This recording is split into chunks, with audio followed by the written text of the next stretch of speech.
Good morning students and welcome to our class. बेटा कल जो हम टॉपिक कर रहे थे इट इज़ पावर शेयरिंग, और पावर शेयरिंग में हम एक टॉपिक उसमें था कि what do you mean by power sharing. We have completed that one and after that we have done the topic कि what is the power sharing arrangement in Belgium and Sri Lanka, and in previous class you have done with the Belgium के बारे में हम लोग कर चुके हैं पिछली क्लास में कि बेल्जियम ने में किस तरीके से पावर शेयरिंग जो थी उसको एकोमोडेट किया और कैसे उसको वहाँ पर उसने स्टैब्लिश किया था, वो हम कर चुके हैं उसमें कि कैसे उन्होंने पावर शेयरिंग जो उनमें जो डिफरेंशिएट थे, जो डाइवर्सिटीज थी, उसको कैसे एकोमोडेट किया, उसकी इम्पोर्टेंस समझी वहाँ के लीडर्स ने, और फाइनली वहाँ पर उन्होंने कुछ चेंजेस करके वहाँ पे और उसको वहीं का वहीं सॉर्ट आउट किया, और वहाँ पे जो कॉन्फ्लिक्ट की चांसेस थी उसको आगे नहीं होने दिया, यानी कि वो कहीं ना कहीं सिविल वॉर का रूप ले सकती थी, but they just solve the problem and they adopted the some amendments in their constitution and they control the situation. तो वहाँ पर हमने उस एग्जाम्पल में देखा कि उन्होंने किस तरीके से इसकी इम्पोर्टेंस समझी कि पावर शेयरिंग की इम्पोर्टेंस क्या है, कैसे पावर को शेयर करके हम लोग वहाँ पर अपनी किसी भी कंट्री में पावर को शेयर करके किस तरीके से वहाँ पर रहने वाले जो भी लोग हैं, जो सिटीजन्स हैं, उनको एकोमोडेट कर सकते हैं with diversity in their country on the basis of language, religion या जो रीजन है उसके अकॉर्डिंग जो भी डाइवर्सिटी है उसको एकोमोडेट किया जा सकता है, वो हम बेल्जियम के थ्रू कर चुके हैं। तो आज जो हमारा टॉपिक है वो होगा श्रीलंका। तो बिफोर स्टार्टिंग आवर टॉपिक एक इन्फॉर्मेशन और आपको दे दी जाती है कि आप जितने भी असाइनमेंट्स हैं बेटा, आपके असाइनमेंट 1 से लेके असाइनमेंट 8 तक उसको जो सबमिशन डेट है उससे पहले ही आप उसको सबमिट कर देंगे, नहीं तो आपके मार्क्स जो हैं वो डिडक्ट हो जाएंगे। ये आपको पहले ही बता दिया गया है, और ये जो असाइनमेंट्स हैं ये मैंडेटरी हैं, ज़रूरी हैं, कंपलसरी हैं। You have to submit all these assignments. So कोशिश कीजिए अपने असाइनमेंट्स को जल्दी से जल्दी सबमिट कीजिए। सबमिशन डेट से पहले पहले हर एक असाइनमेंट के ऊपर बेटा उसकी सबमिशन डेट लिखी हुई है।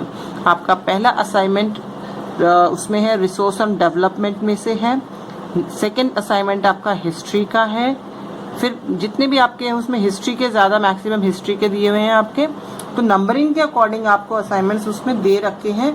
लास्ट असाइनमेंट आपका पावर शेयरिंग का दिया हुआ है एक मैंने, और पावर शेयरिंग बेटा ये रिपीट किया हुआ है बिकॉज जो फर्स्ट हमने जो वीडियो बनाई थी उसमें मेरे पास बच्चों के कमेंट्स आए थे कि उसमें वीडियो जो है वो क्लियर नहीं थी, तो आपको क्लियरली उसको टॉपिक वाइज उसको एक बार वापस में एक्सप्लेन कर रही हूँ। That is why I have taken this topic again. तो आई होप आप अपने जो असाइनमेंट्स हैं उनको ड्यू डेट तक अपना सबमिट कर देंगे, बिकॉज उसके मार्क्स लगेंगे बेटा आपकी। फिर भी अगर कोई प्रॉब्लम आ रही है आप मुझे कांटेक्ट कर सकते हो, आप अपना कमेंट्स नीचे उसमें लिखिए अपनी प्रॉब्लम को उसमें वीडियो के नीचे, और मैं उसमें जो भी आपके डाउट्स होंगे उसको कोशिश करूँगी क्लियर करने की। सो चलिए अपना नेक्स्ट टॉपिक शुरू आज हम करते हैं। It is related to your Sri Lanka. तो हमने कहा था शुरू में कि 2 टॉपिक हैं आपके, 2 एग्जाम्पल्स लेंगे हम। पहला था Belgium, second is the Sri Lanka. तो सबसे पहले ये जो मैप दिखाई दे रहा है श्रीलंका का, अच्छा उससे भी पहले एक और चीज़, जैसे मैंने तुम्हें बताया था कि बेल्जियम की कैपिटल क्या है, ब्रुसेल्स है, वैसे ही श्रीलंका की कैपिटल क्या है, उससे कोलंबो से पहले सिलोन कहते थे उसे, और उसके बाद नाम पड़ा कोलंबो। अभी जो रिसेंट नाम है कोलंबो का वो क्या है बेटा, श्री जयवर्धनेपुरम कहा जाता है, श्री जयवर्धनेपुरा कहा जाता है इसको। तो ये नई मतलब इसकी कैपिटल जो है कोलंबो का नया नाम है ये। Okay, now come to the map of the Sri Lanka. देखिए this is the map for the Sri Lanka. ये दिख रहा है आपको, एक बॉल की तरह दिख रहा है। ये बे ऑफ बंगाल हो गया आपका, यहाँ पे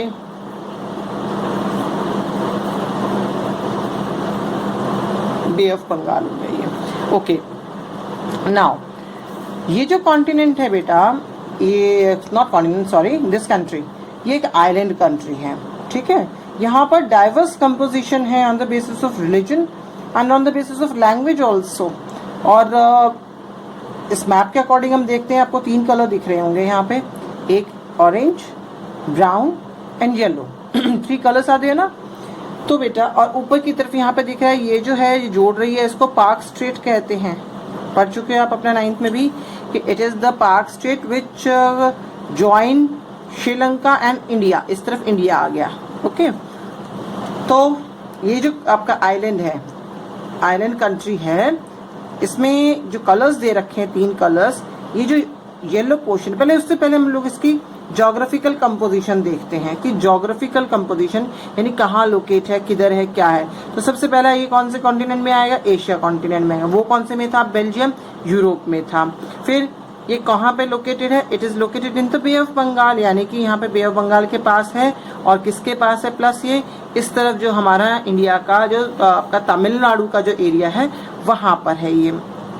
ओके, जैसे हमने उसमें पढ़ा था बेल्जियम में कि बेल्जियम की लोकेशन क्या है, उसके एक तरफ फ्रांस है, जर्मनी है, लग्जमबर्ग है, ये सब पढ़ा था हमने। तो ये क्या है बेटा, उसकी लोकेशंस हुई।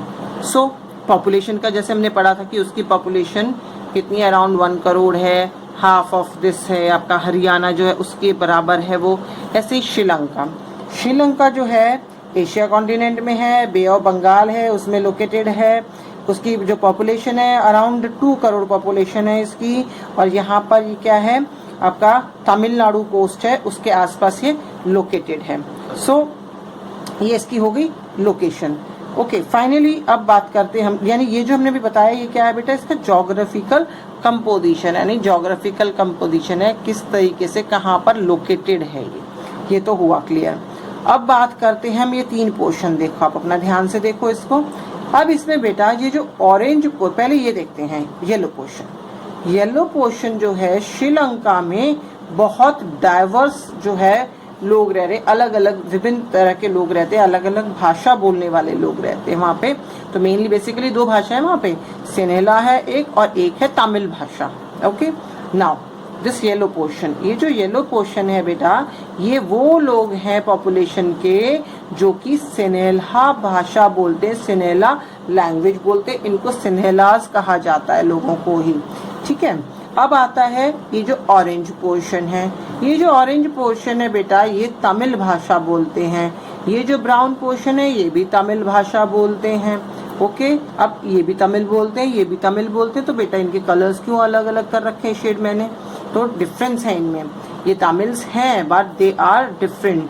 ये जो येलो पोर्शन है ये श्रीलंकन तमिल्स हैं, ये जो ब्राउन पोर्शन किया हुआ है मैंने ये आपके इंडियन तमिल्स हैं। तो ये इनमें एक बेसिक डिफरेंस है कि ये इंडियन तमिल्स हैं, एक ये जो आपका ब्राउन पोर्शन दिखाया है मैंने, और ये जो ऑरेंज पोर्शन है ये कौन से हैं, श्रीलंकन तमिल्स हैं। अब बात करते हैं इसकी एथनिक कंपोजिशन की। तो the ethnic composition of Sri Lanka, तो एथनिक कंपोजिशन बताया था। एथनिक क्या होता है, एक ग्रुप होता है जिसकी कॉमन कल्चर है, कॉमन उनका जो डिसेंट है यानी जो पुराना जो पूर्वज है उनके कॉमन है, उस चीज से ये लोग आपस में बंधे हुए हैं, आपस में इनके सेंटिमेंट जो है वो एक है। तो उस तरह से ग्रुप जो है एथनिक कंपोजिशन यानी किस तरीके का वहाँ पे डाइवर्सिटी थी, तो उसके अकॉर्डिंग भी it has a diverse population, बिल्कुल बहुत विभिन्न पॉपुलेशन है जिसमें बहुत विभिन्नता है, डाइवर्स है वो पॉपुलेशन उसकी।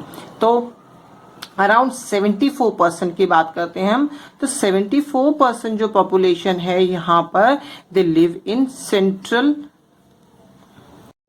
तो ये जो 74% पॉपुलेशन है श्रीलंका की, it is living in the central and the southern part of the Sri Lanka. Centre और द साउथ पार्ट जो है श्रीलंका का, वो जो येलो पोर्शन है 74% जो पॉपुलेशन है श्रीलंका की वो वहाँ रहती है। और वो लोग क्या बोलते हैं, they use to speak Sinhala language, Sinhala language बोलते हैं वो। अब आती है बारी जो तुम्हारा दूसरा पोर्शन था ऑरेंज एंड ब्राउन पोर्शन, वो कितना है बेटा 18%। 18% lives in rest of Sri Lanka, बाकी जो श्रीलंका उसमें रह रहे हैं वो लोग, और कौन सी भाषा बोलते हैं, they use to speak Tamil language, Tamil भाषा बोलते हैं वो। और अब इन तमिल में दोनों में डिफरेंस क्या है दोनों का, तो जब तमिल स्पीकर्स हैं तो जो उन तमिल स्पीकर्स में से एक है श्रीलंकन तमिल, एक है इंडियन तमिल्स। तो 2 पोर्शन हो गए बेटा ये आपके, एक जो है श्रीलंकन तमिल्स है, एक है जो इंडियन तमिल्स हैं। सो तो पहले बात करते हैं हम श्रीलंकन तमिल्स की। तो श्रीलंकन तमिल्स उस 18% जो हमने अभी 18% पढ़ा था ना, उस 18% का 13% जो है वो लोग कौन है, श्रीलंकन तमिल्स हैं। और वो लोग रहते कहाँ है, नॉर्थ पार्ट में, थोड़ा सा जो नॉर्थ जो ऑरेंज शेड क्या है वो, प्लस नॉर्थ ईस्ट जो पार्ट है श्रीलंका का, वहाँ पर श्रीलंकन तमिल्स रहते हैं। ओके, अब इनको श्रीलंकन तमिल्स क्यों कहते हैं भाई, तो ये वो लोग हैं जो श्रीलंका के ही ओरिजिन हैं, यानी श्रीलंका के ही रहने वाले हैं वो लोग, लेकिन वो तमिल भाषा बोलते हैं। तो ये कितने हैं बेटा, 13% हैं ये। अब बात करते हैं इंडियन तमिल्स। तो दो तरह के तमिल्स बताए ना अभी आपको मैंने, एक है श्रीलंकन तमिल्स, एक है इंडियन तमिल्स। श्रीलंकन तमिल्स 13% है 18 में से, यानी 18% का, टोटल 18% का जो 13% है उसका, वो क्या है, श्रीलंकन तमिल्स हैं। इंडियन तमिल्स जो हैं बेटा वो 5% है। और ये लोग कहाँ रहते हैं, वो जो ब्राउन पोर्शन आपको मैप में मैंने शेड कर रखा है, वो पोर्शन जो है यहाँ पर इंडियन तमिल्स रहते हैं। And they were the Indian who came here as a plantation labour. ये लोग वो हैं जो कि यहाँ पे इंडिया में प्लांटेशन लेबर की तरह आए थे, लेबर की तरह आए थे वो यहाँ पर। यानी कि बिफोर इंडिपेंडेंस ये जो इंडियन तमिल्स हैं ये भारत से यहाँ पर लेबर के तौर पे, यहाँ पे जो प्लांटेशंस थे इनके, वहाँ पर इनको लेबर के तौर पे काम करने के लिए लाया गया था। अब ये लोग वहाँ से, यहाँ से, ये श्रीलंका से वापस इंडिया में नहीं गए, वहीं पर सेटल हो गए। यानी कि इनकी जो आने वाली जनरेशन थी वो सब यहीं पर पैदा हुई, यहीं पर आगे यानी यहीं पे फ्यूचर में यहीं पर रहने लग गई। इन लोगों को क्या कहते हैं बेटा, इंडियन तमिल्स कहते हैं। तो आपके बाकी पोर्शन जैसे 74% हो गए सिनेला, 18% तमिल्स, और 7% पॉपुलेशन जो है यहाँ पर वो क्या है, वो दोनों भाषा बोलती है, सिनेला भी बोलती है, तमिल भी बोलती है। और वो है क्या, क्रिश्चियन है वो, यानी वो क्रिश्चियन धर्म को फॉलो करते हैं, क्रिश्चियन धर्म को मानते हैं। और वो लोग basically they use to speak both languages, that is the Tamil and the Sinhala. कितने परसेंट है ये क्रिश्चियन जो है, 7% है ये। अब बात आती है बेटे यहाँ पे कि ये इतने सारे जो डाइवर्स हमने बताया कि कोई तमिल बोलता है, कोई सिनेला बोलता है, कोई बोथ सिनेला भी बोल रहा है, तमिल भी बोल रहा है, कोई वहीं के रहने वाले हैं, कोई इंडियन तमिल है, कोई श्रीलंकन तमिल है। तो मोर ओवर ये चीज़ देखने को मिली वहाँ पर कि बेटा वहाँ पर जो आपके ये जो 74% सिनेला जो थे वो लोग ज़्यादातर डोमिनेट, क्योंकि मेजॉरिटी में थे भाई, वो ज़्यादा संख्या में थे। 74% इज नॉट द लेस ना, अराउंड 75 अप्रॉक्स कहते तो 75 ही हो गया ये। तो अराउंड 75% पॉपुलेशन सिनेला स्पीकर्स थे, सिनेला थे वो लोग। तो अब इन्होंने क्या किया कि इन्होंने कहीं ना कहीं यहाँ पर अपना एक डोमिनेंट करना शुरू करा। तो यहाँ पर एक वर्ड आएगा बेटा आपका, जिसका कहते हैं मेजॉरिटेरियनिज्म वर्ड आएगा। ये देखिए एक वर्ड है यहाँ पे दिख रहा है आपको, मेजॉरिटेरियनिज्म। मेजॉरिटेरियनिज्म का मीनिंग ही यहाँ पर क्या होता है कि जब किसी ऐसा ग्रुप जो कि मेजॉरिटी में है और वो माइनॉरिटी को अपनी जो तौर तरीके हैं या अपनी जो ख्वाहिशें हैं या अपनी बातों को मनवाना उनसे ज़बरदस्ती, अपना डोमिनेंस दिखाना उनके ऊपर, और without regarding the wishes and the welfare of the minority. इस बिलीफ को, इस प्रोसेस को क्या कहा जाता है, मेजॉरिटेरियनिज्म कहा जाता है। जैसे हमने प्रीवियस उसमें पढ़ा था ना, एक वर्ड पढ़ा था इम्पीरियलिज्म या कॉलोनाइजेशन पढ़ा था हमने। उसमें क्या होता है कि जो स्ट्रॉन्गर, जो आपका पावरफुल कंट्री होता है, वो वीकर कंट्री के ऊपर अपना डोमिनेट कर लेता है, पॉलिटिकली, सोशली, इकोनॉमिकली उनके ऊपर कंट्रोल कर लेता है अपना, और उसको फिर वो एक्सप्लॉइट करता है। ऐसा ही थोड़ा सा सिमिलर मेजॉरिटी, उसमें दूसरा देश होता है, इसमें उसी देश के लोग होते हैं, अपने ही देश के। जैसे श्रीलंका है, अपनी उन्हीं की कंट्री के कुछ लोग जो कि मेजॉरिटी में है, वहाँ पर ज़्यादा संख्या में है, वहाँ पर उन्होंने माइनॉरिटी ग्रुप के ऊपर अपना डोमिनेंस करना शुरू किया। यानी एक प्रोसेस जो होता है, डोमिनेंस किया, उस प्रोसेस को कहते हैं मेजॉरिटेरियनिज्म कहा जाता है उसको। तो अब श्रीलंका में ऐसा क्या हुआ था भाई, तो अब हम आगे पढ़ते कि श्रीलंका में ऐसा क्या हुआ जिसकी वजह से हम ये वर्ड यूज कर रहे हैं मेजॉरिटेरियनिज्म इन श्रीलंका। तो बेटा जैसा हमने उसमें पढ़ा बेल्जियम में कि भाई बेल्जियम में जो प्रॉब्लम थी, वहाँ पे जो प्रॉब्लम अराइज हो रही थी उसको सॉर्ट आउट करने के लिए उन्होंने क्या तरीका अपनाया, उन्होंने पावर शेयरिंग को एकोमोडेट करने का तरीका अपनाया। यहाँ श्रीलंका में उन्होंने कौन सा तरीका अपनाया, मेजॉरिटेरियनिज्म को अडॉप्ट किया उन्होंने। अब हुआ क्या, हमारा देश कब आज़ाद हुआ, 1947 में हुआ। श्रीलंका कब इंडिपेंडेंट हुआ, 1948 में इंडिपेंडेंट हुआ।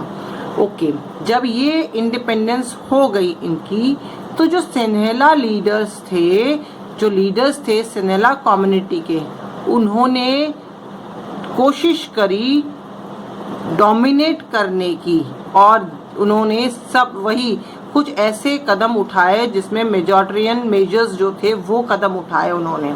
अब उन्होंने ऐसा किया क्या था जो हम मेजॉरिटेरियन कह रहे हैं, यानी कि अपना डोमिनेंस दिखाने के लिए, अपना डोमिनेंस करने के लिए माइनॉरिटी के ऊपर उन्होंने किया क्या ऐसा। तो 1956 में एक एक्ट पास किया गया, किसके द्वारा, सिन्हेला कम्युनिटी, जो सिन्हेला लीडर्स थे उनके द्वारा, क्योंकि वो लोग गवर्नमेंट फॉर्म कर चुके थे, गवर्नमेंट उन्हीं की थी, इस वजह से उन्होंने एक ये स्टेप उठाया। अब हुआ क्या भाई, इसकी वजह से नतीजा क्या रहा कि उन्होंने क्या क्या किया इस एक्ट के अकॉर्डिंग, ये जो 1956 का जो एक्ट हम कह रहे हैं इसके अकॉर्डिंग क्या किया, तो उन्होंने इसमें 4-5 स्टेप उठाए, यानी कि कुछ मेजर्स किए। क्या तय किया, सबसे पहला काम उन्होंने 1956 के एक्ट के according they declare Sinhala as a official language, उन्होंने सिन्हेला को ऑफिशियल लैंग्वेज घोषित कर दिया। जैसे इंडिया में क्या थी ऑफिशियल लैंग्वेज को किसको किया गया था, जैसे जब हम इंडिपेंडेंट हुए थे हमारे यहाँ पे ऑफिशियल लैंग्वेज किसको किया गया, हिंदी को सोचा था हिंदी को किया जाए। बट क्या हुआ कि जो हमारे जो मेजॉरिटी में जो ज़्यादातर साउथ के जो लोग हैं उन लोगों को हिंदी नहीं आती थी, लिखनी पढ़नी समझनी नहीं आती उनको, तो दे नो द इंग्लिश, तो या तो उनकी जो खुद की रीजनल लैंग्वेज है वो अगर हम अडॉप्ट कर दे तो नॉर्थ के लोगों को नहीं आती समझ में, तो तरीका क्या किया गया, इंग्लिश को भी कहा गया। उसके साथ साथ इंग्लिश को भी ऑफिशियल लैंग्वेज जो था, यानी कि जो आपकी इंस्ट्रक्शन जो होता है डॉक्यूमेंट्स वगैरह में जो इंस्ट्रक्शंस होती हैं उन सब चीज़ों के लिए जो भाषा यूज़ की जाएगी उसको क्या कहा गया, ऑफिशियल लैंग्वेज कहते हैं। तो श्रीलंका में किसको कहा गया ऑफिशियल लैंग्वेज, सिन्हेला लैंग्वेज को ऑफिशियल लैंग्वेज घोषित कर दिया गया, डिक्लेयर कर दिया गया। ओके, सेकेंड जो स्टेप उठाया इन्होंने क्या किया कि जो इस 1956 के अकॉर्डिंग जो इन्होंने किया था एक्ट के अकॉर्डिंग प्रेफरेंशियल पॉलिसीज अपनाई। प्रेफरेंशियल यानी किसी किसी चीज़ को प्रेफर करना, उनको ज़्यादा वैल्यू देना, उनको पहले प्रायोरिटीज देना।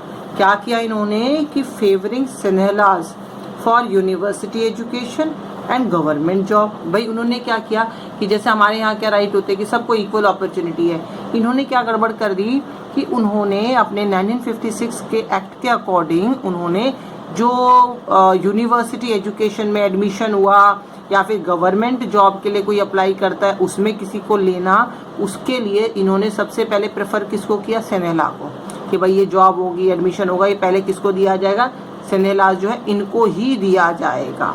दूसरा कदम उठा दिया। तीसरा एक और काम क्या कर दिया इन्होंने मेजॉरिटेरियनिज्म के लिए कि वहाँ पे मेजॉरिटेरियनिज्म एस्टैब्लिश हो गई। क्या किया था ऐसा, तो तीसरा क्या किया बेटे इन्होंने, the state shell protect and foster Buddhism.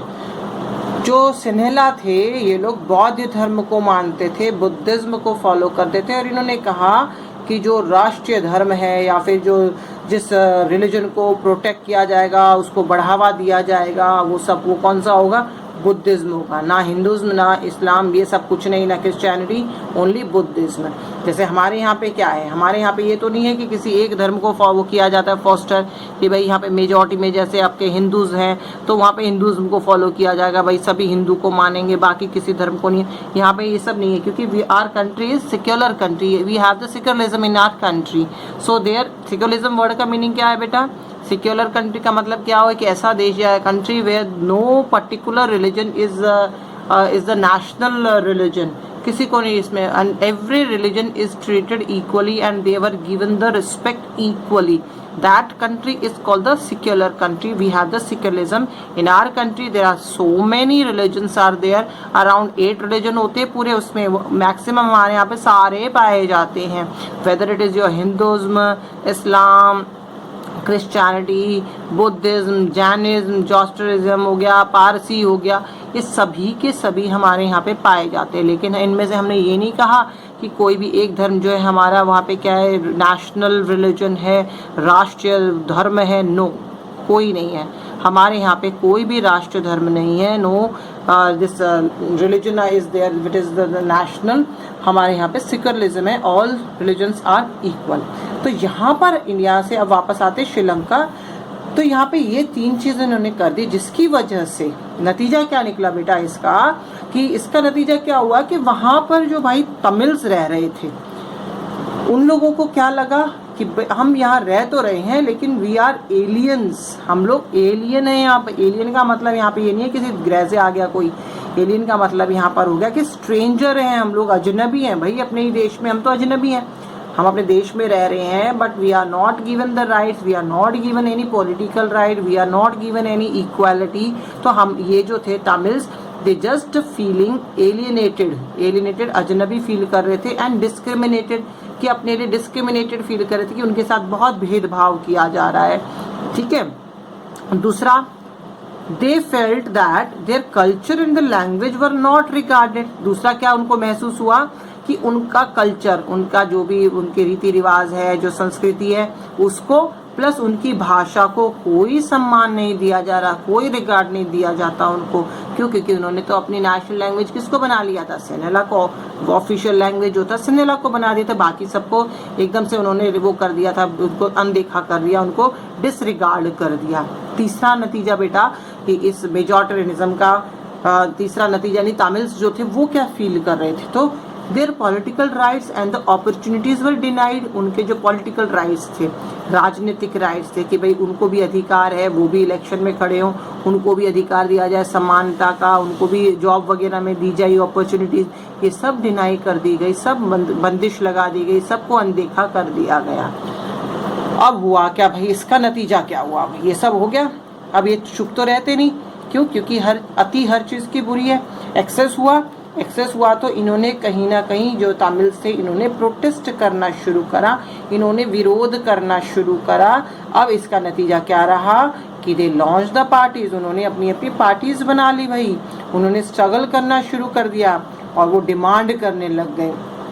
अब बेटा डिमांड किस चीज की करने लगे वो लोग, दे demanded for what.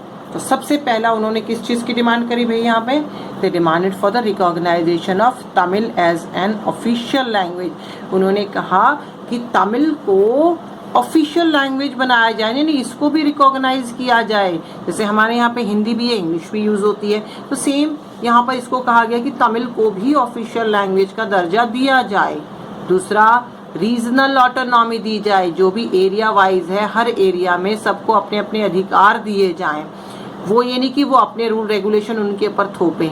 Equal opportunities of education and job. अभी एक और कहा था हमने कि प्रेफर करते थे उसको सेनेलाज वगैरह को, तो यहाँ पे एक और क्या बात कही इन्होंने कि इक्वल अपॉर्चुनिटी दी जाए सबको, एजुकेशन की भी और जॉब की भी, इस तरीके से इक्वालिटी दी जाए, ये इन्होंने डिमांड करी. अब बेटा इनकी किसी डिमांड को भी नहीं देखा गया, किसी डिमांड को नहीं माना गया, उनको जस्ट नेग्लेक्ट कर दिया गया. अब वही चीज़ है, अगर उनको नेग्लेक्ट किया, उन्होंने आराम से चीज़ें मांगी, नहीं दी गई, तो उसका रिजल्ट क्या रहा.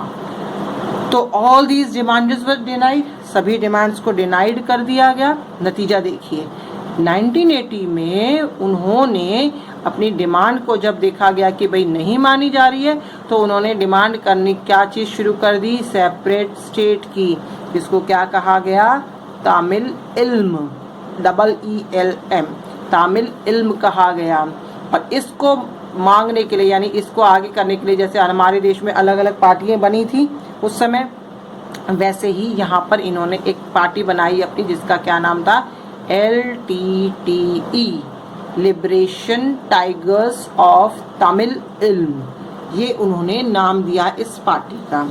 अब इस पार्टी ने इतना वहाँ पर वो कर दिया, प्रोटेस्ट कर दिया, लड़ाई हो गई, वहाँ पे प्रोटेस्ट हुआ, जगह जगह वहाँ पे वायलेंस हुआ, राइट्स हुए, और इसका नतीजा फाइनल क्या रहा बेटा कि धीरे धीरे ये जो कॉन्फ्लिक्ट था ना LTTE और जो वहाँ पे सिनेलाज जो ग्रुप था, जो गवर्नमेंट थी, उन दोनों में ये संघर्ष इतना बढ़ गया था कि वहाँ पर क्या रूप ले लिया, सिविल वॉर का। सिविल वॉर क्या होता है बेटा, जब एक ही कंट्री, एक ही देश है, उस देश में दो पार्ट में बढ़ गया, दो ग्रुप बन गए। अब ये दोनों ग्रुप आपस में एक दूसरे से लड़ाई कर रहे हैं, तो वो जो कंडीशन होती है when there are the country was divided in two different groups and there is a great conflict between these two groups, और जिसको क्या कहेंगे हम लोग, सिविल वॉर कहेंगे उसको। तो ये क्या हो गई थी वहाँ पर श्रीलंका में, सिविल वॉर की कंडीशन हो गई। अब सिविल वॉर है, वॉर ही नाम दे दिया तो बहुत नुकसान भी हुआ होगा बेटे वहाँ पर। तो अब हुआ क्या, तो वहाँ पर इस वॉर की वजह से सबसे पहले तो पॉलिटिकल इंस्टेबिलिटी हो गई, अस्थिरता हो गई, मार काट ये सब होना, कभी कुछ हो रहा है कभी कुछ हो रहा है, ये चीज़ें चल रही थी। हजारों लोग, thousands were killed from both community, दोनों कम्युनिटी से। कौन सी दो कम्युनिटी की बात हो रही है भाई यहाँ पे, एक सिनेला कम्युनिटी, एक तमिल कम्युनिटी। इन दोनों कम्युनिटी में से हजारों लोग जो थे वो मारे गए। Thousands were killed from both communities. फिर many were forced to leave the country as refugees। अब बहुतों को मजबूर होना पड़ा अपने देश को छोड़कर जाने के लिए, रेफ्यूजीज बने। कहाँ कहाँ भागे थे वो लोग, इंडिया में भी आए थे कुछ लोग जो श्रीलंकन थे, कुछ लोग बांग्लादेश जाना पड़ा उन लोगों को, हमारे यहाँ पर भी आए थे।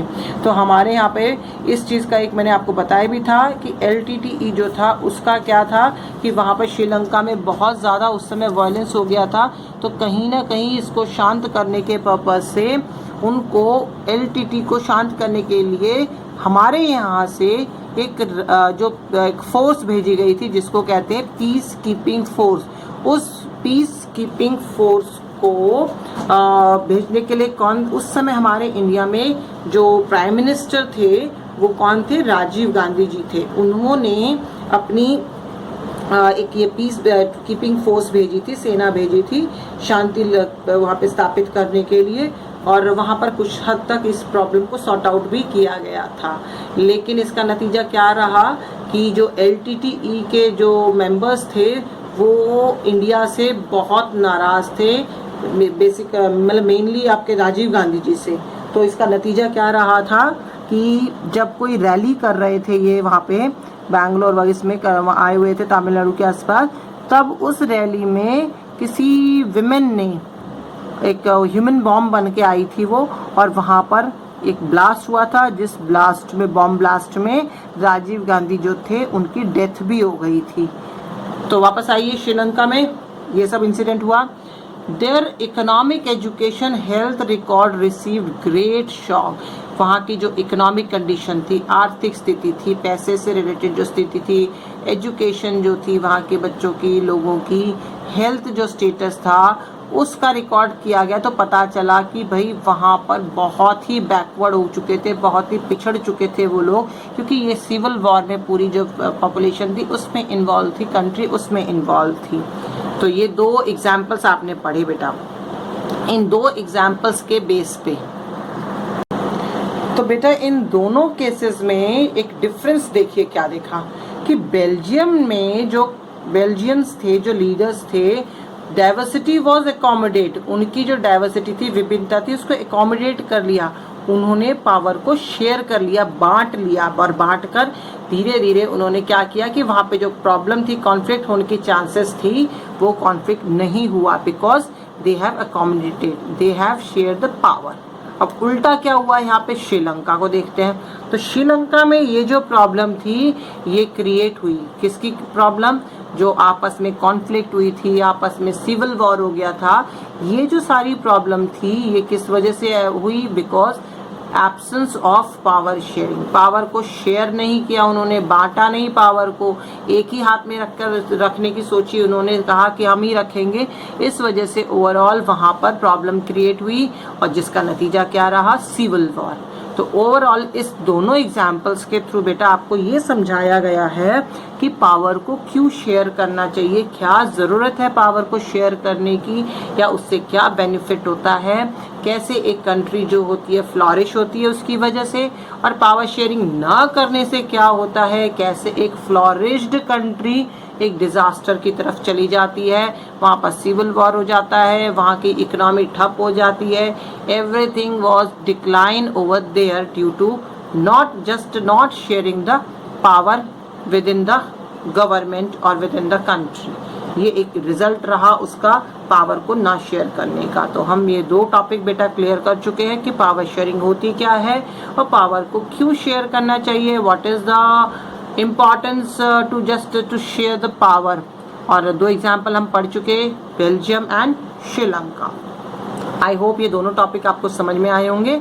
और बेटा जो प्रीवियस आपके असाइनमेंट्स हैं उनको जल्दी जल्दी कंप्लीट कीजिए और आप उसको सेंड कीजिए बिफोर योर सबमिशन डेट। वो चीज़ नोट की जाएगी और आपको उसके बेस पे मार्क्स दिए जाएंगे। अगर आप अपने असाइनमेंट सबमिट नहीं करते हैं तो आप उसकी वजह से अपने मार्क्स जो हैं वो लूज़ करेंगे। ये चीज़ आपको मैं बार बार बता रही हूँ कि ये मैंडेटरी है। असाइनमेंट नंबर 1 से लेके असाइनमेंट नंबर 8 तक आपको पहले ये सबमिट करने हैं। आगे असाइनमेंट जो होंगे मैं बाद में ही दूंगी आपको, जब आप मुझे ये 8 असाइनमेंट सबमिट कर देंगे। और अगर आपका कोई फ्रेंड है जिसे नहीं पता है ये चीज़, तो प्लीज़ आपसे रिक्वेस्ट है कि just inform your friend also, या आपके फ्रेंड्स को ये चीज़ बता दीजिए कि इस तरह से क्लासेस हो रही हैं और इस तरह से असाइनमेंट्स जो है आपको वो सबमिट करने हैं। ये चीज़ आप इन्फॉर्म भी कर सकते हैं। Still you have any problem, ask in your comment section. I will try my best to solve your problems. Thank you and have a nice day.